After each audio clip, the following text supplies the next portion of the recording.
Hello and welcome to the Southbound Sports Show. I'm your host, Richie Leahy, here with my co-host, Maddie B. I hope everyone's staying safe out there. I don't even know if it was a crazy storm. They hype it up so much that I never know what to expect, right? You see the Patriots-Broncos game where they're getting hammered with snow.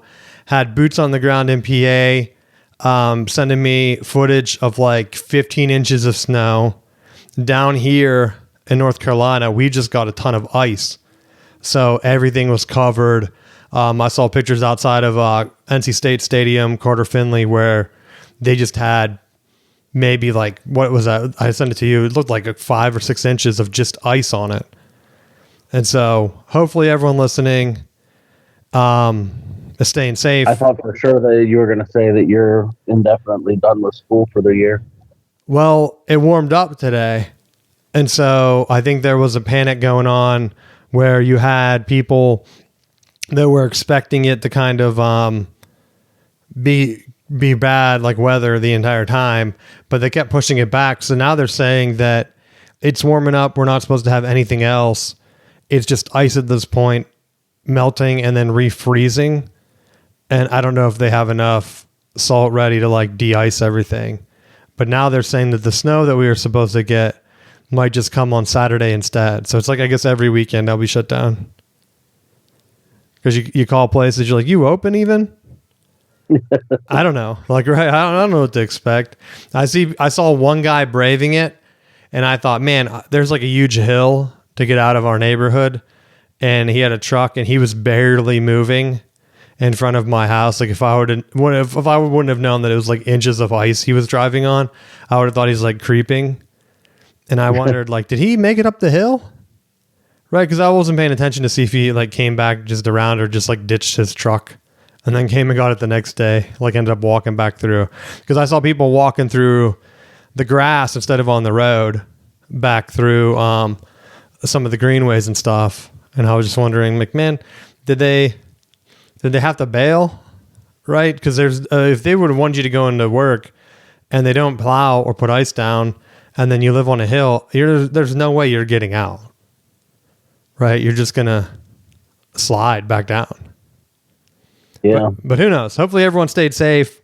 We had thought we were going to do an emergency show of excitement, but no excitement at all. The Steelers hire Mike McCarthy, of all people. We're withholding. We're withholding excitement. Because you don't know?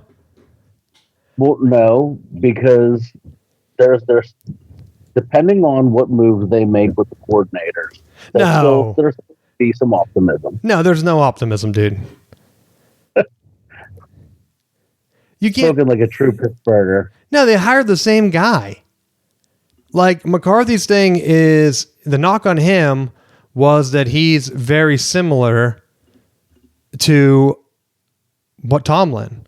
And so instead, they just ended up hiring him and replacing Tomlin with a guy that was even worse. Right? I know you could say that, okay, maybe you take a guy from a dysfunctional franchise like Vrabel and you put him in a better run franchise, he might be better.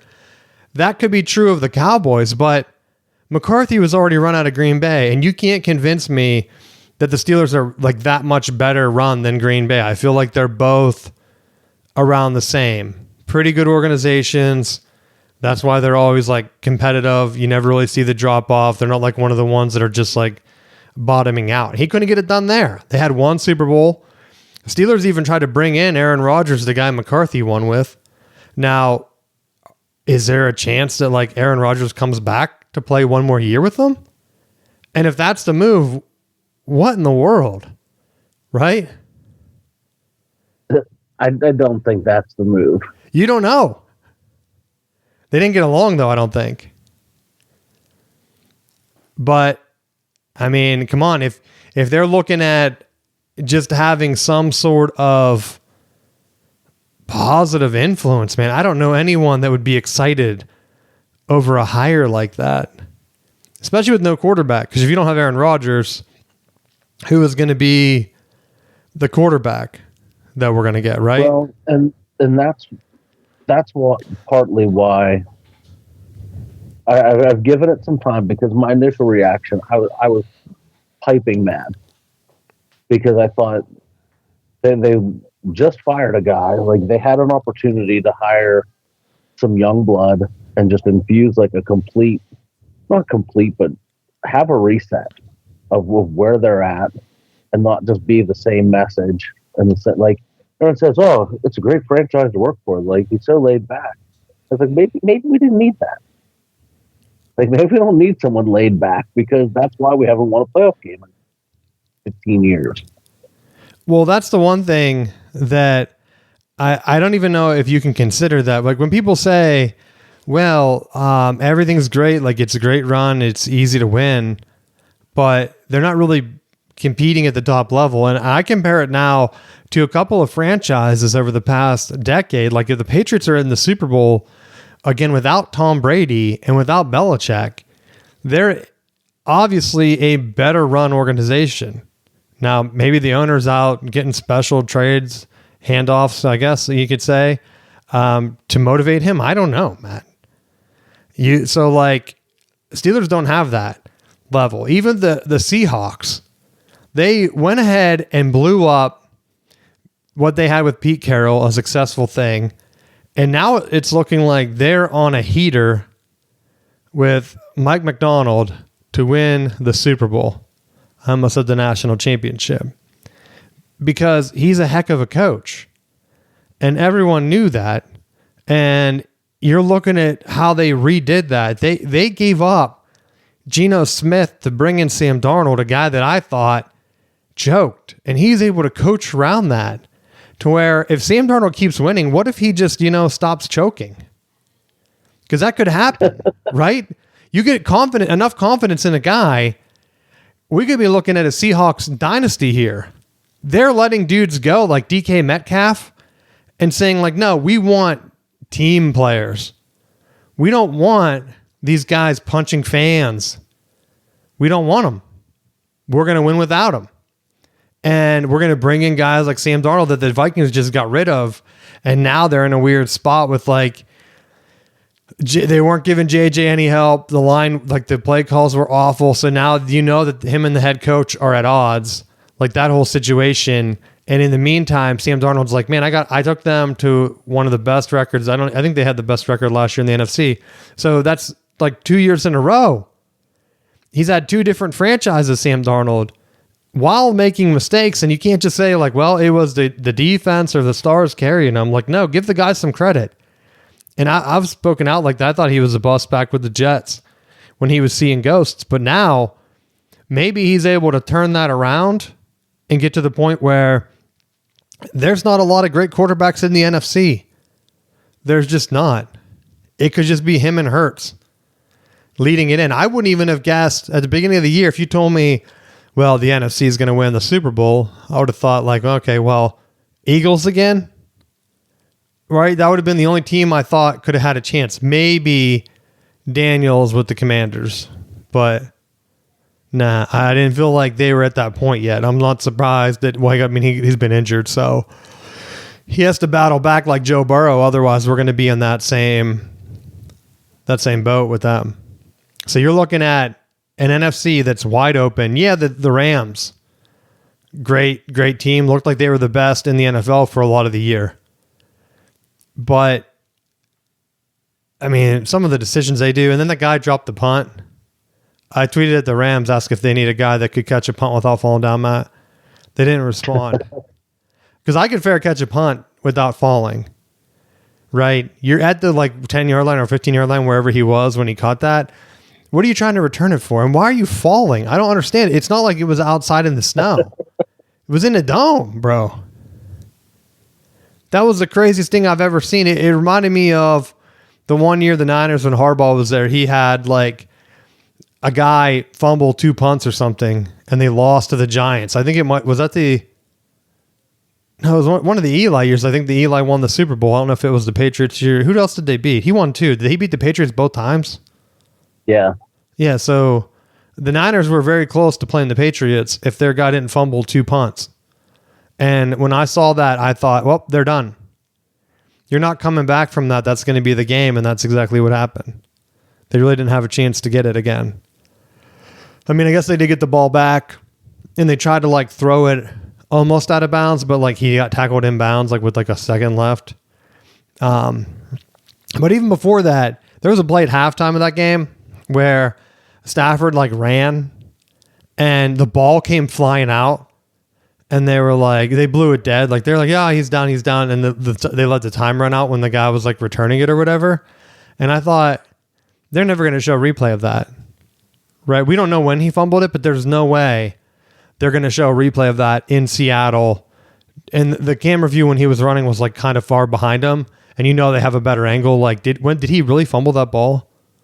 Because that could have been an insane shift towards the Seahawks right before halftime if he's scrambling and fumbling trying to slide with a guy on him. But I guess it didn't matter, so we'll never know. But Seahawks got it done. I think I had picked the Rams at the beginning, but with McDonald, a Michigan man through and through, helped lead that turnaround in 2021, where they beat Ohio State for the first time in forever, and everyone was like, how did he do it? No, great coach. Now he's about to win the Super Bowl. I know it's early, Matt, but I'm picking the Seahawks. I don't see... The Patriots had so many lucky calls. Did you see that blocked punt that they pulled against the Broncos? And then Sean Payton went for it on fourth again anyway with the backup QB in the snow. Just try to get some points, bro. Seriously, just try to get points. I don't understand. All these coaches are trying to outsmart each other. Like, we'll just keep going for it. Like, yeah, if you can't kick it, but the kick was blocked. And it looked like before he tipped it, and the tip it almost went in, right? He barely got a finger on it that just pushed it wide left. So, a crazy round of games. You kind of feel bad for Broncos fans where, I guess not really, because the refs ripped the Bills off. I still firmly believe that. And then the Broncos snuck in without a quarterback and lose at home in a blizzard. And so now we get to watch the Patriots and Seahawks recap, where we're going to watch like what was that interception? Like down at the goal line. We're going to see that replay. We're going to see that replay 100 million times, aren't we? Yep. Because that was the last one. Did they only play that one together? I think that was the one. Yeah, because the Seahawks crushed the Broncos that one year. I have a feeling, personally, and nothing against Drake May and the Patriots, but the Patriots feel like they are a pretender, right? They had one of the strangely easiest paths to the Super Bowl, where they're playing teams without starting quarterbacks. Herbert couldn't get a thing off. Their line stunk. Then they got, what was it? Stroud shook up. Is that who they played? I can't even remember what the thing was. Yeah. Then they play the Broncos without their starting quarterback. Right? So they're just playing injured teams. And then guess what? They're here. And guess who's not injured? Knock on wood. I don't want Sam Darnold to like go out the first play or something. But that Seahawks defense has been legit. I've been riding them in fantasy since McDonald got there. Right? He took that scheme from like the Ravens he was working on as like one of their assistants, was the defensive coordinator for Michigan, then got the head coaching job with the Seahawks, and he's just been focused on defense. One of the only real defensive minds to be a head coach that's been successful recently. I think a lot of other guys are just offensive minded, right? I mean, maybe what is Vrabel? Is he considered a defensive guy? Yeah, he was a linebacker for the Steelers. So you're getting what? A 7-6 Super Bowl? Nah. I think it's going to be a beatdown. I feel like we're going to see something like 35 to like 7, maybe 14 if we're lucky. But wow, I think it's going to be bad. I think the Seahawks are just going to throttle them. Seahawks have been, like I said, they've been on fire. And the only reason they didn't blow the Rams out were just because the Rams looked like they were the best team. And they still beat them. Right? Maybe the home, I think they were 2-1 against them in the year, counting the playoffs. They went, and they were one possession games every game, I think. So you could just argue that we watched the Super Bowl already happen. And it was a great game. And now I look at what the Steelers have done at head coach. and I don't have any confidence that they're moving in the right direction. Right? Do you agree? Well, like I said, I'm withholding judgment because I think with the drafting of Will Howard and with his injury, like they may have what they need on hand to be productive. I think when you're looking at the Super Bowl matchup, I think New England isn't banged up, and I know that's a low tier of qualifying for your potential Super Bowl team. But we've talked about it before. When you're a team that is healthy and you have the guys that aren't banged up, I think the margin of error is so narrow in the NFL that not having to play these tougher games in the AFC side, I think, plays to New England's advantage. And maybe they played a little bit more vanilla than they needed to, just because they're like, well, we can win being very basic. And with Vrabel being a more defensive-minded coach, like just playing conservative, I think helps. And having a young Drake May, they're not asking him to. I mean, essentially, it's the early years of the Patriots. They weren't asking Tom Brady to win the Super Bowl. They were asking him not to lose. And it was the same thing right now with May that I think I give New England. Like they have a recent blueprint of what to follow as far as game planning and all of that stuff for success. And Vrabel was on those staff that he knows exactly how to prepare for it. That I think it gives New England an advantage. I think they're going to win. You think New England's going to win? Oh my God, yeah. Oh my gosh, bro! I'm opposite. This would be a good matchup. Normally, we kind of agree. I think it's going to be a beatdown. I'm not joking. I haven't seen one thing from the Patriots that have impressed me this year. Yeah, Drake May is kind of getting it on and kind of going through, but the Patriots had an easy schedule comparatively. I'm looking to see if I'm overlooking them for some reason. But a lot of these, like, they're barely winning, right? They're barely scoring on the Chargers. The Chargers just had no offense. They did score more on the Texans, but that Broncos game, they didn't have a quarterback. That you can hype up, like I said before that game, you hype up your backup quarterback because you know you don't have one, right? That's the only reason you talk so much, because you're trying to psych out the other team to kind of get in their heads. And so the only game where they really poured it on was against the Panthers. Oh, I guess maybe the Jets at late in the year and the Dolphins. But I don't know. I mean, looking at their schedule, they played a lot of bottom-feeding teams, man. I haven't seen anything where, yeah, they were beating some teams, but I think they're one of the weaker Super Bowl participating teams in history. So, yeah, they beat the Bills, twice? And they're all close games, but that one playoff game, that was the Broncos that barely beat them. But like, I don't even know if they would have beat the Bills in a rematch. Like if they had to play in Buffalo instead of Broncos last week, I think they'd lose, and we're watching a Buffalo Seahawks Super Bowl. And then to me, that would be more up in the air. Just because Josh Allen, you're hoping he can win. I don't think Drake May is going to be able to get that done, right? Maybe I'm wrong. That's what I'm sticking with. We'll get some more analysis next week, and as we get ready for the build up to the Super Bowl. Any other? Well, did you see, before I forget? Did you see your guy Shedeur Sanders got into the Pro Bowl, Matt? I did see that he was in. Why? But I wonder how many other guys declined going. Well, they said he was the 10th. He was like the 10th guy he was like the last one to get votes, because they had to get votes, right?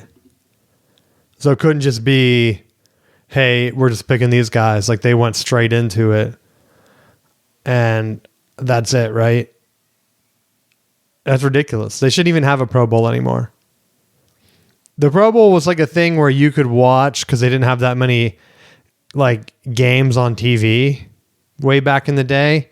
now there's so many different games with like a Thursday night game and a Monday night and Friday night sometimes and even Saturday that maybe they don't have Friday, but either way, I mean, I guess they do on Thanksgiving, but like, I don't even want to watch any more football in the NFL at this point where it's like a fake game skills competition.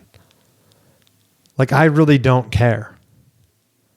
I've said it before where I think they did kind of like the skills competition, but the only thing that I might be interested in, and I'm probably not even interested in it, so I don't know why I'm bringing it up, but like if they just did like mini team challenges or something, like a 7-on-7 like tournament, all in one day, all at the same time, like multicam, and then they had like their own mini Pro Bowl 7-on-7 thing where like you had just every team, like maybe each division had a team or something, because then you're like playing with your rivals or something. I don't even know. Like that's not even exciting to me though. I don't even know if I can come up with something that would make me want to tune in and watch. Like I really don't want to watch 7-on-7s or flag football either though. Right. Some of the playoff games weren't even that exciting to me. When you're talking about like teams that are banged up, like you mentioned, why am I watching that? Right. Because even we'll talk about college in a second, but like even the college game, the calendar to me, it's like getting stretched out towards like Martin Luther King holiday, and yeah, it worked out in TV ratings for them. They had like 30 million. It was like the second most watched national championship game, and I think that's just because you had two teams that weren't relevant forever coming together. It wasn't like teams that had history or whatever. And both of them have pretty big followings, whether people want to admit it or not. Like Indiana, I think, has the biggest alumni network, or at least one of the top ones. I always hear different things where it was like, oh, it's Penn State, it's Michigan, it's Indiana. Like it's always a Big Ten team that has the biggest alumni network. And so it wouldn't surprise me if Indiana does have number one and then they bring in top championship numbers. Do they bring in regular season numbers?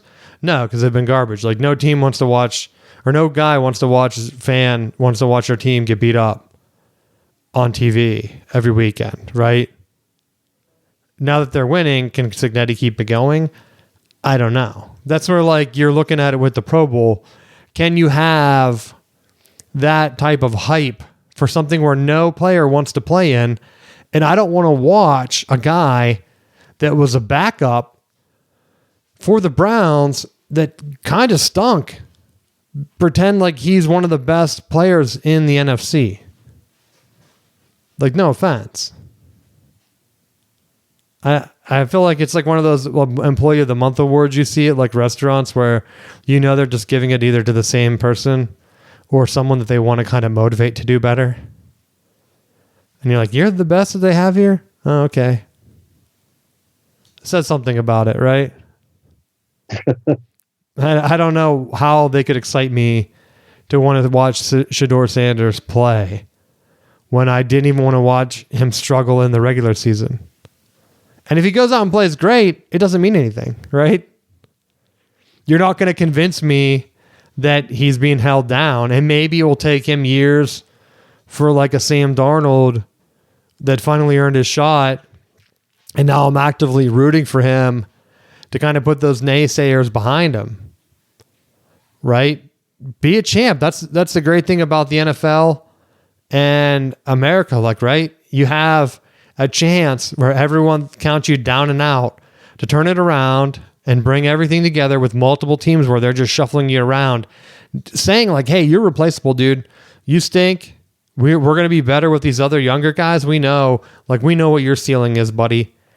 It's a regular season Peyton Manning hero, right? And so he might be able to luck himself into hopefully a better performance than Peyton Manning did when he won the Super Bowl with just a great defense with the Broncos where he couldn't do anything. So it can be done, like you said, can be done. It just comes down to who has the better defense, the Patriots or the Seahawks, and who has the better quarterback. I don't know. But I don't want to watch Shedeur Sanders play, right? Any other NFL stuff you want to talk about? I mean, the only other thing is just there's, I felt like as of right now, they haven't seriously brought back all of the old Steeler coaches and rejects. So, like, there is optimism that they're going to try something different. With McCarthy? And I'm okay. Yes, with McCarthy. Because even if they go younger with some of their coordinators, like, you look at the quarterbacks that he has worked with over the years, and he has success with those guys. Do you feel like at this point Pittsburgh is in a complete rebuild scenario? They're in a Mike McCarthy, let's be hyped about almost making the playoffs, Mike Tomlin scenario, Matt. They're not doing a rebuild, but they need to. Or they need a coach that can come in and innovate, right? McCarthy is doing nothing. So what if they brought in like Mike McDaniel to be the offensive coordinator? Isn't he going with my man Jim Harbaugh? I don't know. I think he is. I saw an awkward, someone did like a fake interview with how he got hired, and it was like two awkward guys being awkward in the same room. He's like, yeah, that'll work. Because I can only imagine like two dudes just like being weird, like trying to get the team to follow him. Maybe that will work out. But like, I don't want him leading it. I already said I wanted them to hire a mentor, right? Bring in mentor. It worked for the Seahawks. You bring in a great defensive mind. You already know. You could argue that Michigan won in spite of Harbaugh, right? And I mean, you could have a clear argument right now that if Mike McDonald wins a Super Bowl, that defensive scheme that he brought in and then Jesse Minter built on to win the national championship, that style of Ravens defense is enough right now in the league. You could say someone maybe like have figured out a little bit, but they're still doing enough where they're able to kind of go in and get it done. And so now you have what? You have Minter going to Baltimore instead, where he kind of learned the ropes. And so he now has Lamar Jackson that could take what McDonald did and maybe turn it around where you give Ravens a great defense again and where he might not be afraid to let Lamar go, where that seems to be both the Harbaughs, John and Jim. Their main thing is they're way too conservative. You could be looking at a nightmare scenario right now with the Steelers because you let what I think is probably the best coach available that's young, that could get you going for a decade or so. And now you hire another guy that already had his chance. And then talking about coordinators, like that's ridiculous. That's like hiring, who's like a college equivalent would be like Lincoln Riley, right? He won enough, but he's never been like the guy to really get you over the top. And then I saw USC like hyping up them hiring coordinators again. And that's exactly what it reminded me of when you brought it up. Like, hey, this time we know our head coach kind of stinks, but we're bringing in these coordinators. Can't wait. Can't wait, dude. Like, yeah, he won one Super Bowl. That's the only difference. Like, that would be the only thing that you could say he has over some guys. Like, even like Jim Harbaugh doesn't have a Super Bowl. I mean, he has a national championship, so I would say those are about the top of the thing. Like, you win the championship at whatever level you're at. That's going to get you points in my book. But they both have one, and now he hasn't won his for like 15 years, Matt. Wasn't it 2010, 2011? It was around there, but I think there's reason to be optimistic that if you have an offensive-minded coach, bringing in an entire new staff, there's reason to be optimistic. Yeah, but you're an offensive guy. I don't know if that's going to get it done. We'll have to wait and see. I I want to see what they draft. I don't think they're going to stick with Will Howard. I mean, I was thinking about it the other day. Not, but I mean, I want to see what we have with him, because I think that's part of that discussion. Is if you don't have to spend the resources, because size wise he had size and arm strength and everything that they were looking for, that he just got hurt. So it's like we need to just see exactly what we got out of it. I was thinking about it too, though. Like, I can't say on one hand that I give JJ a little bit of thing because he was a winner, and then Will Howard went into Ohio State and they haven't won, dude. They're known for choking, and he was able to win. Yeah, they didn't go undefeated. They were 10-2 or whatever it was before they went on their playoff run, but he still won, right? Yeah, he had all those great guys to throw the ball to, but maybe it means something. Because like even Roethlisberger was only like 10-2 in his best year at college, I think, or 12-2, something like that.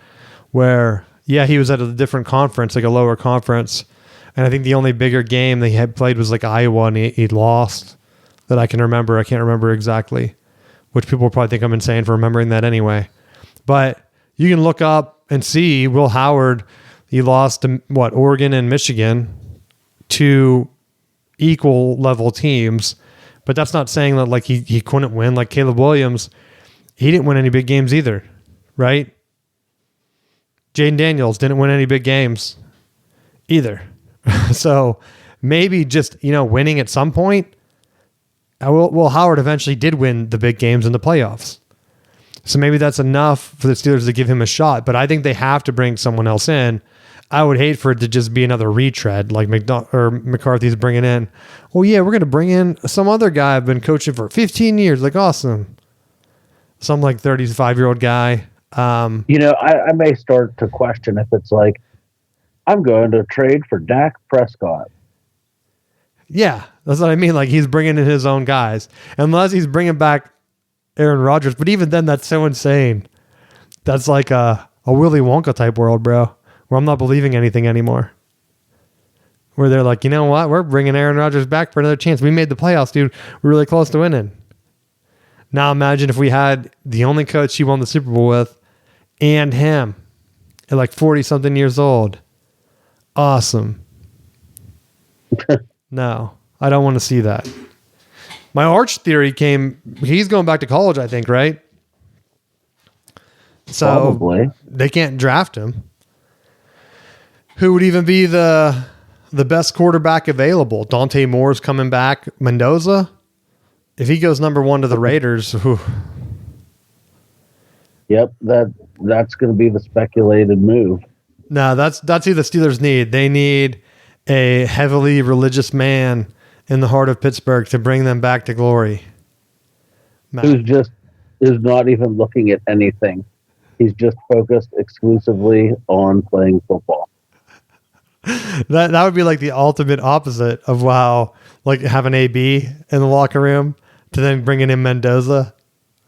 But the Steelers aren't going to make a move like that. Heck, even that would be out of character for the Raiders, right? Hey, we're in Las Vegas. You think Mendoza wants to live in Las Vegas, bro? No. I want to say yes. Maybe he does. Maybe he'd be preaching the good word in the off season.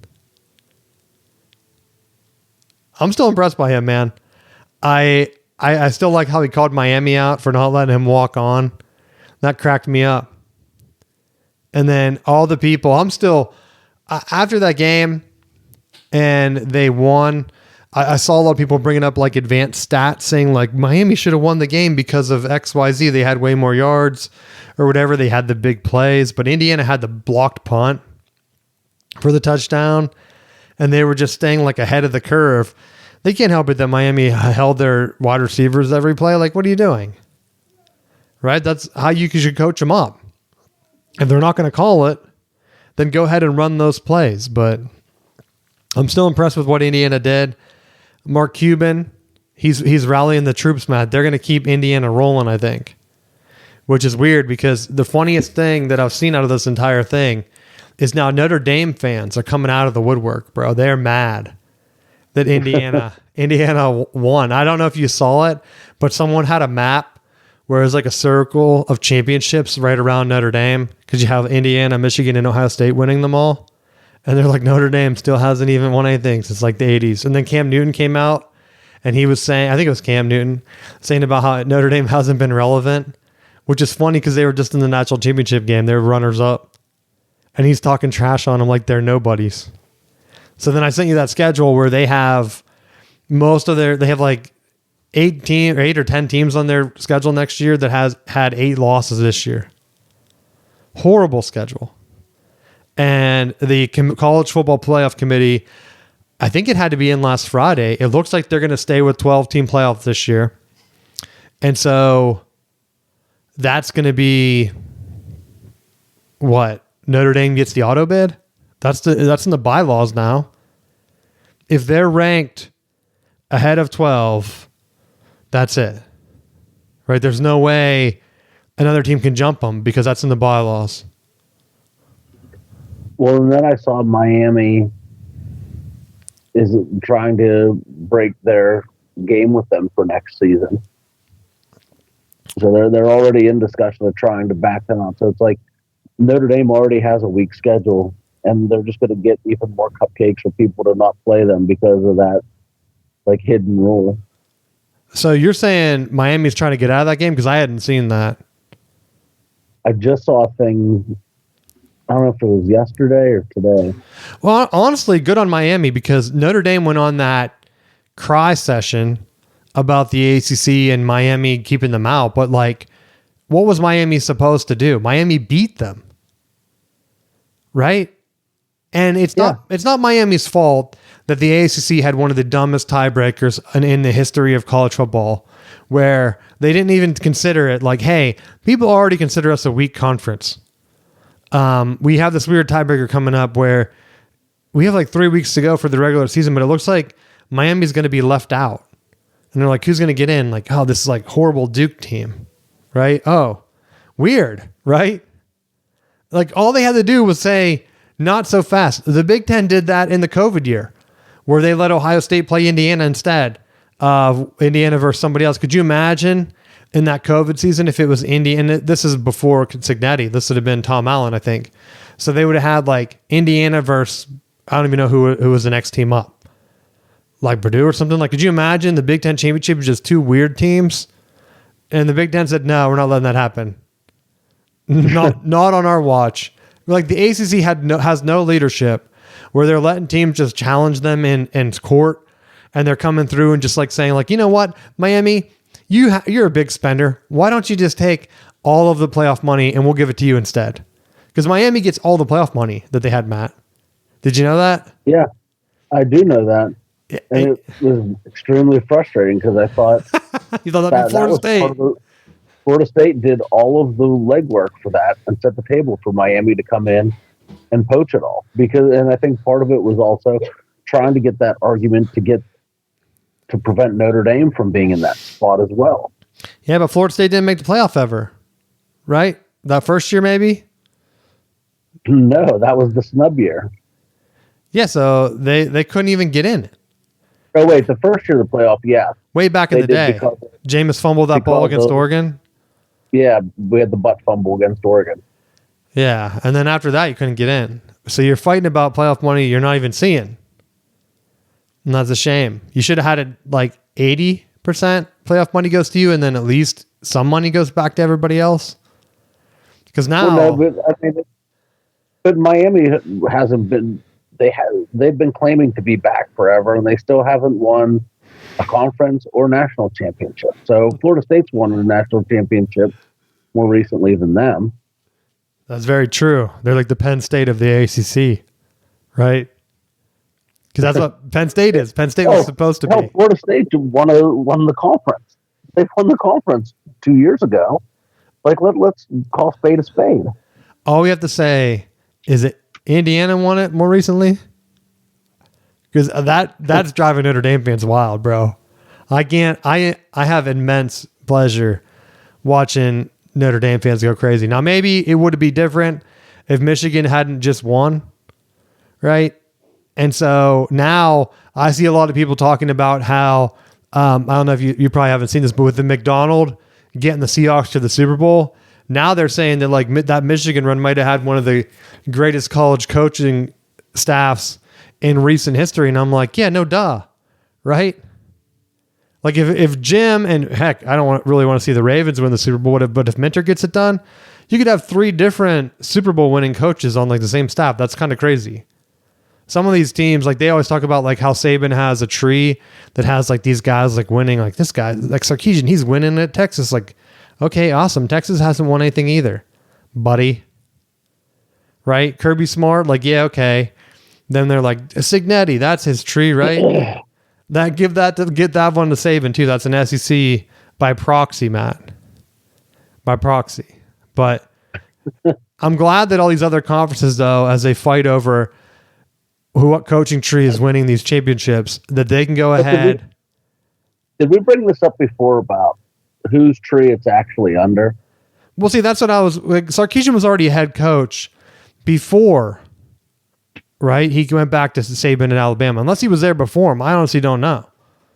Right? Well, I was looking at everyone's trying to give.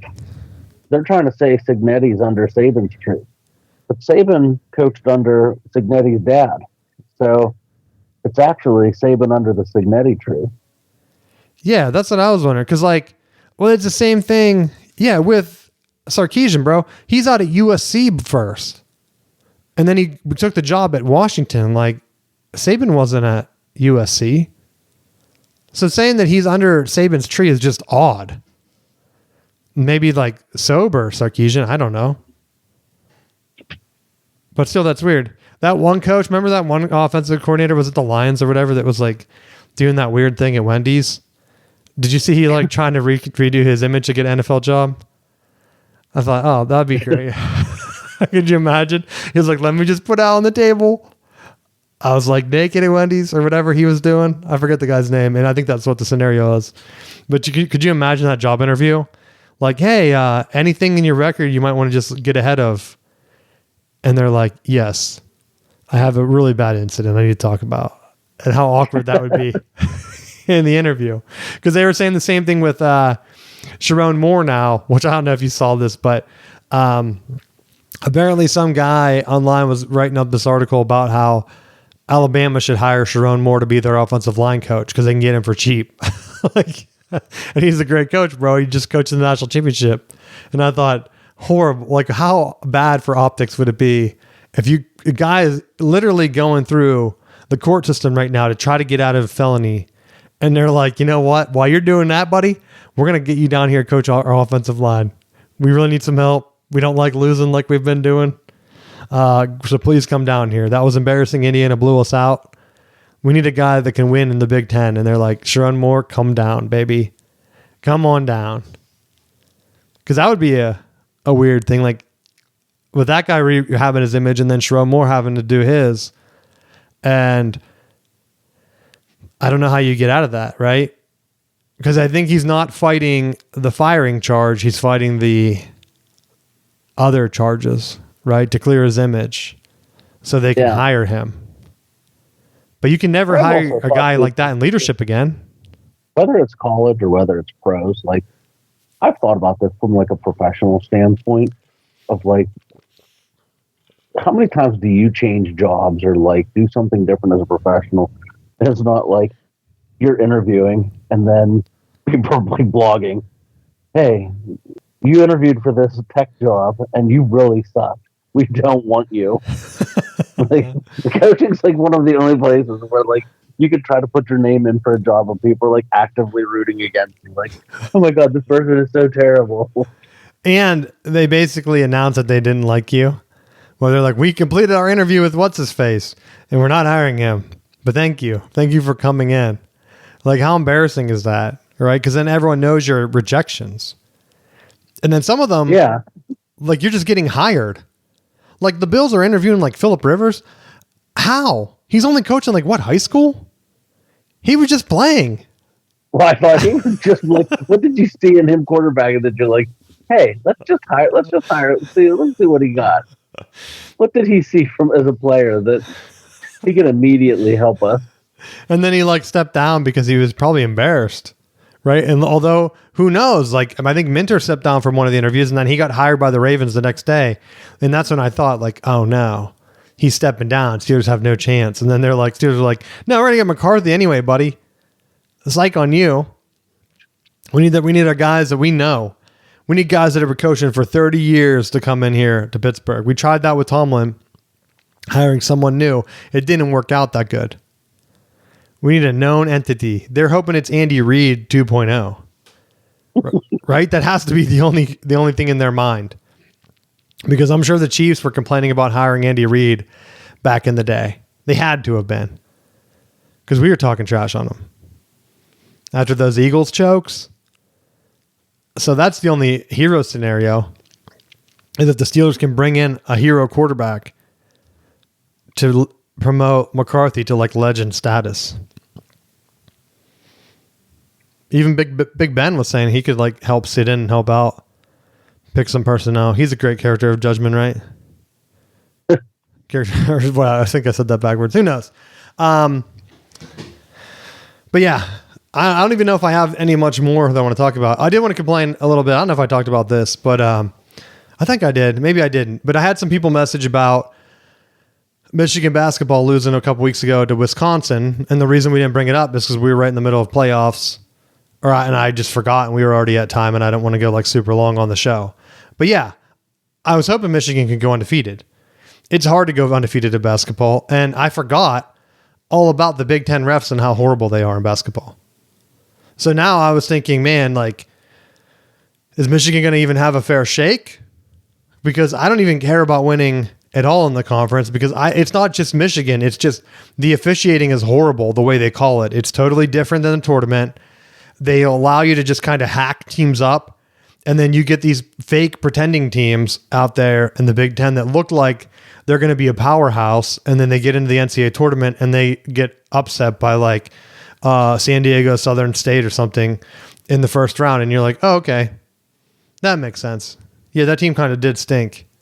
And we're seeing it now where like Nebraska's undefeated in basketball, and I don't know how good they are because they're winning in the Big Ten, and I know Michigan plays them soon, which is why I remembered to bring this up. Is it Big Ten officiating? I don't know. Are they a great team? I don't know. But it reminded me of why I don't watch college football basketball in the regular season because it's just too different.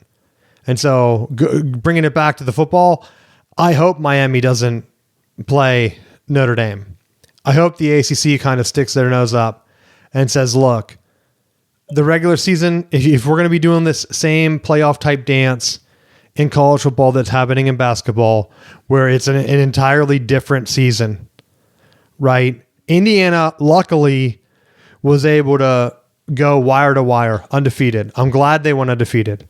I don't care if they're like one of the only 16-0 teams. We're going to have other 16-0 teams. But I didn't want to see the playoffs turn into a college basketball tournament where you have teams that get shoved through their conference through like weird officiating calls like that was it Auburn and Georgia that had that fumble or whatever, where it really Auburn should have really won that game. And then you look back and Auburn's not that good of a team, and yet they could have really kept Georgia out of the SEC championship game. And who knows if Georgia would have even have made the playoffs then. Right? They could have been in the boat where they were Texas at that point. And I don't want to see college football become that, where the conference can kind of like shove through a team, or like Notre Dame can just schedule the weakest non-conference and lose to like Marshall or Northern Illinois and still get in the playoffs and say like, well, new season. Because you know how teams say that. It's a new season, dude. 1-0. We just need to go 1-0. Or what did James Franklin say? We're playing this team this week. That's who we're focused on. This team, blah, blah, blah. And it's like, okay, dude. Yeah. I like having the reward. Like you said, Miami hasn't even won the conference. If Florida State wins the conference, that's why I wanted every conference to have an auto bid. If I know a team that hasn't made the playoffs like ever, like NC State, if they would go through the ringer and win the ACC and then get left out of the playoffs, and then what? The local fans will say like, well, at least you finally won the ACC. Like, no, that's sad.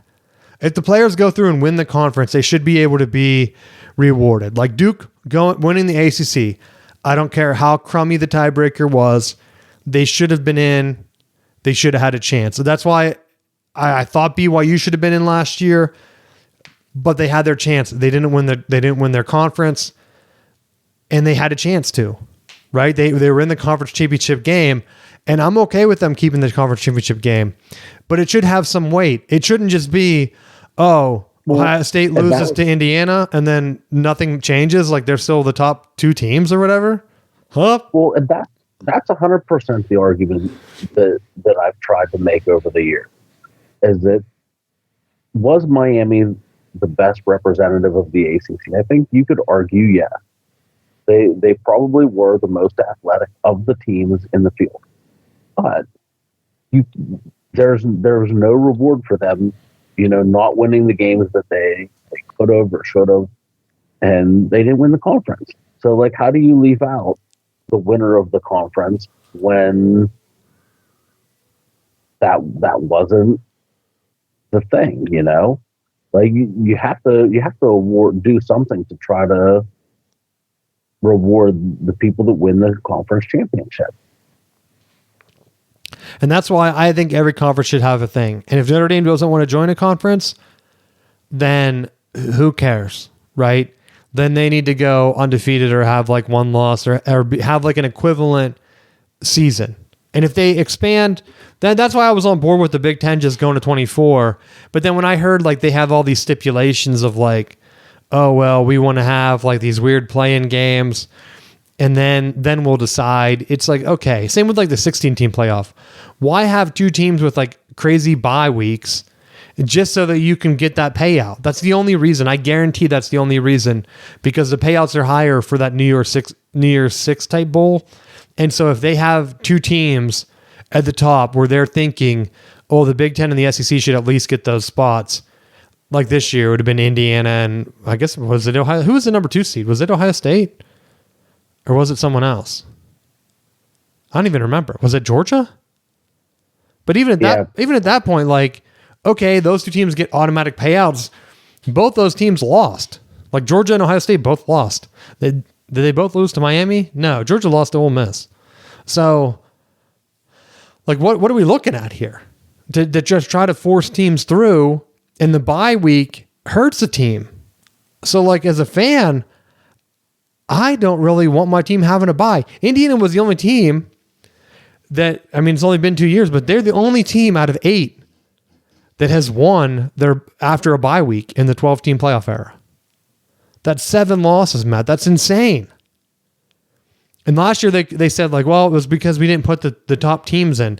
It's like, no, because they're rusty and the other team just had a home warm-up game for the most part, right? It's a miracle Indiana won the national championship this year. It's an absolute miracle. And so I don't know if they're going to change the rules, but that's my thought on it. It goes back to what I kind of like about basketball, where I like watching football's regular season. I don't like watching basketball's regular season. A record really doesn't matter unless your team is going undefeated, because that would be like unprecedented since like the playoff expanded. Because I think Indiana is the last basketball undefeated national championship, which is weird because now they're the last undefeated football national champion. But now with the way the basketball's expanded, like that's going to be almost impossible.